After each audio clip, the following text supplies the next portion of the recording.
Hi, this is Frank and Hiro, and I'm in the northern part of Hiroshima, and this is actually where we used to have a house, and we used to go collecting wild plants out in this area. And I'm out here seeing what's in season, and I'll get back to you with small details here and there. And I think over here we found this is called koshiabura. We call it baka in Hiroshima. It's an edible plant. It's actually quite convenient. All you have to do is just fry it and eat it as is. You don't have to take out the bitterness or anything. But these hills are full with all kinds of goodies to eat. If I pan over here, this is called fukinoto, which is a little bit overgrown to be eating, but it is an edible plant. This fukinoto is growing all over the place. And there is tsukushi that I will be pointing out later on. Bamboo, loads and loads of food. I'll be getting back to you as soon as I find it. My neighbor's house is a old-fashioned thatched roof house. Every several years they have to rethatch the roof, and just happened to be the day I came out here to visit my neighbor is the rethatching day. It costs about 10 grand to rethatch the roof.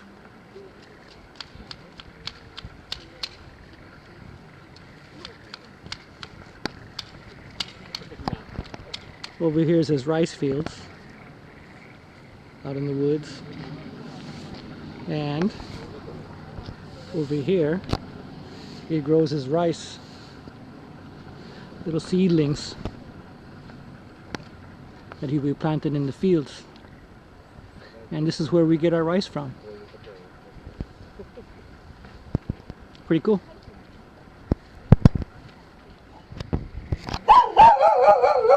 My neighbor's dog is afraid of me. Okay, I'm not gonna bother you. This is where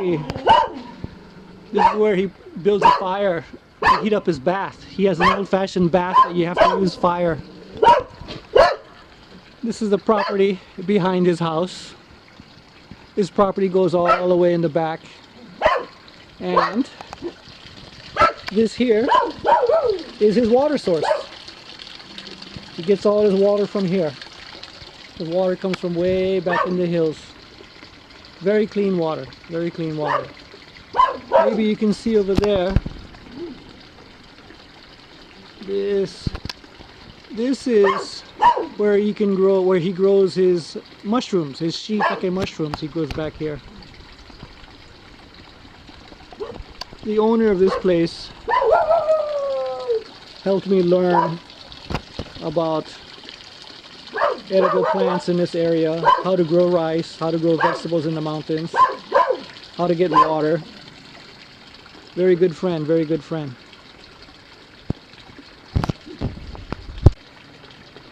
That's a solar panel he uses for electricity, whatever electricity he uses. This is his house. It's a straw thatch roof. Very cool house. Talk about living in the nature. I'm gonna go for a hike out in the hills today. Eat a little bit of ramen noodles, and then maybe I can find some wild plants and I'll show them to you. We'll see what happens. Hang in. This was our house until several years ago. The white thing in the front over there, that's called a kura. It's a storage area, and that's the main house. It's a kind of a tin roof. It used to be underneath the tin is thatch, the hay, and the wall is clay. The only water there was from the mountain in the back. The trees around the house are used to protect it from the wind. Also, the trees are used to repair the house. So what you do is you cut down a few trees, let it sit for a few years and dry out, and then use the wood to repair the house. we're gonna go walking in the woods behind the house. There's a creek back there, all kinds of neat stuff, so I'll show you. Let's go check it out. These little brown things sticking up, they're called tsukushi, and actually it's kind of finished. You're supposed to pick these before the top opens up. What you do is there's little skirt looking things around the side. Let me see if I can show you these things right here. You take these things off and you boil it. Oh, there's still some small ones around here. These are all right. And you boil it and then eat it with shoyu. Tastes really good. This is the cherry tree my son and I planted about 10 years ago, maybe a little less than that. We buried a small branch in the ground and it took root. Seems like it's doing pretty good. This is the kura, the old storage, and the house. As you can see, there's a new owner, but they never come out here, so the place is falling apart. That's really too bad. The woods behind the house, the white colored trees up front. These trees are used to grow shiitake mushrooms. I used to grow shiitake mushrooms near here. Let me go see if I can find where we used to grow it. This tree here, this is a sansho tree. Sansho, I think in a dictionary translates to Japanese pepper, Chinese pepper, or Szechuan peppers. But you pick the peppers and you grind it, and it's a good seasoning. Tastes really good. The leaves also you can eat. If you go to a sushi restaurant, then a lot of times the leaves come out in the sushi shops. On the ground is the tsukushi I showed you a little bit before. Actually, these are in better condition. These are still edible. What you do is where's my hand? Oh, these are tsukushi right here. See? That's tsukushi. They're in much better condition. What you do is you just break it off and you eat it. They're pretty good. And then if I pan around, what else can I find? This right here, it's a little bit overgrown now. What is called a fuki. And when they're small and still in a ball, you can pick those and fry it, and it tastes very good. There's a fuki here, and fuki over here. These are all edible. This is another edible fuki. And when they get better, when they get bigger, you can eat the stalks too. If I find one, I'll take a picture of it. This is behind my old house. This is a water tank. This was our only water source back then. The water would come from the mountain right behind here. And in our backyard, this is called mitsuba, and has a good smell, and you can eat it like a salad. Tastes really good. The whole back is full of mitsuba. This fern here, and we have a lot of them around here. These are called zenmai, and considered a delicacy around here. The only problem with zenmai is that it takes a long time to prepare. It actually takes a few months to prepare it. Let me see if I can zoom in on some of this. There's zenmai right there, growing out of the ground. A little bit back there. It's pretty good, but just too much trouble. It's not really a survival food. You can't eat it. If it's going to take 5 months to eat it, then you can't really survive off of it. Again, here we have fuki. Fuki no to. Tastes really good, these things. This plant here, I'm not 100% sure, but the red color on the tips and then becomes green is very similar to the koshiabura that I pointed out a little while ago. But if it's green, it's edible. If it's red, it's most likely a plant called urushi, which is a poisonous plant, and you don't want to be eating this. So you amateurs out there, avoid the red ones. We have a nice view of the village from behind the house.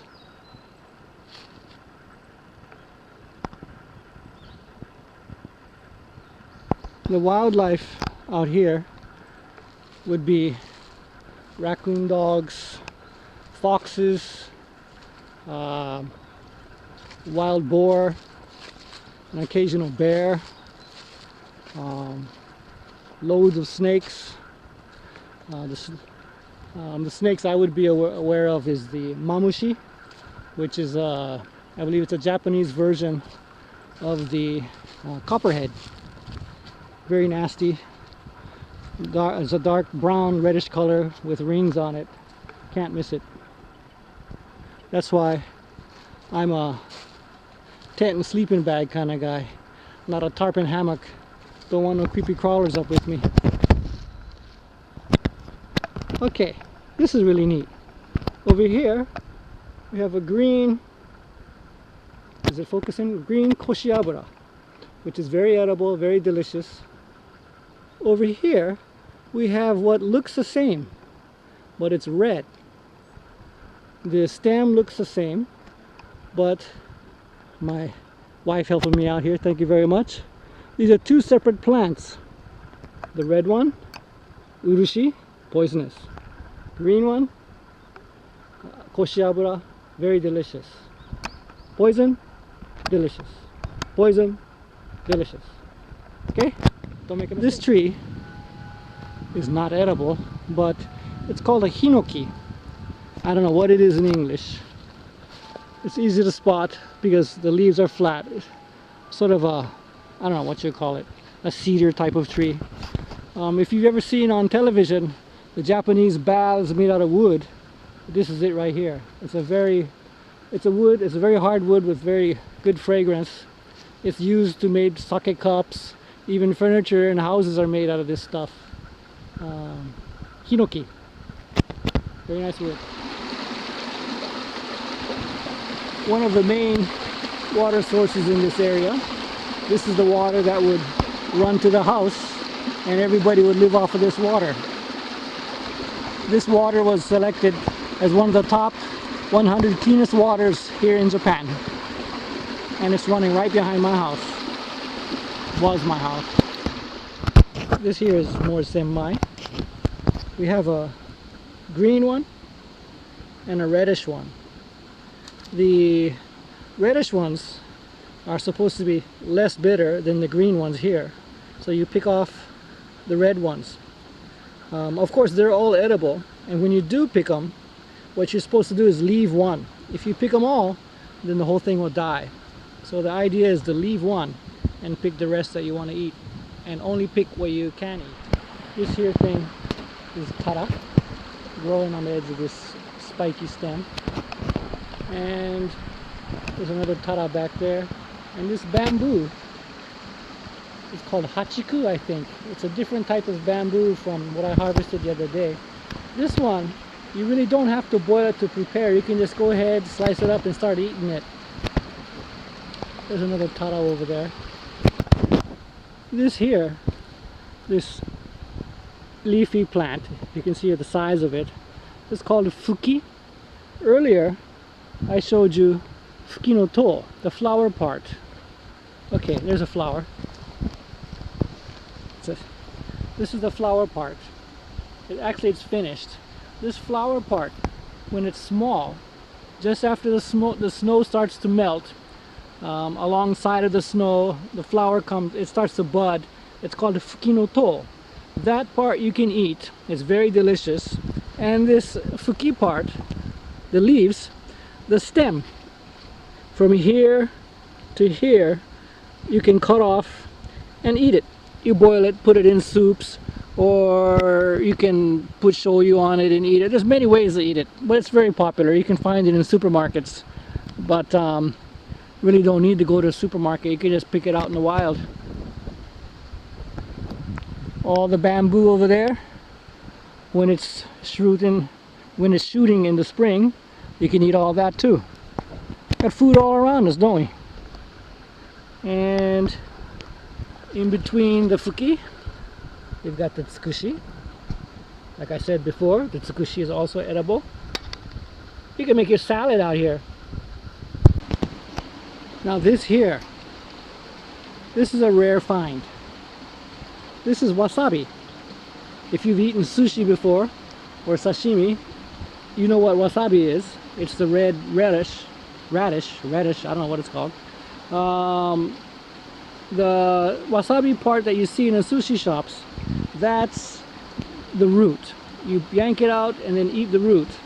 The leaves and the stem you can eat as you can make a suimono out of it, you can make pickles out of it, you can eat it just like it is. You can eat it as a salad. It's very good and very expensive in the supermarket, but that too you can find out here. Let me go down and see if I can yank one up. Gotta watch out for snakes. We'll reach back in here, find one healthy looking one, pull it out,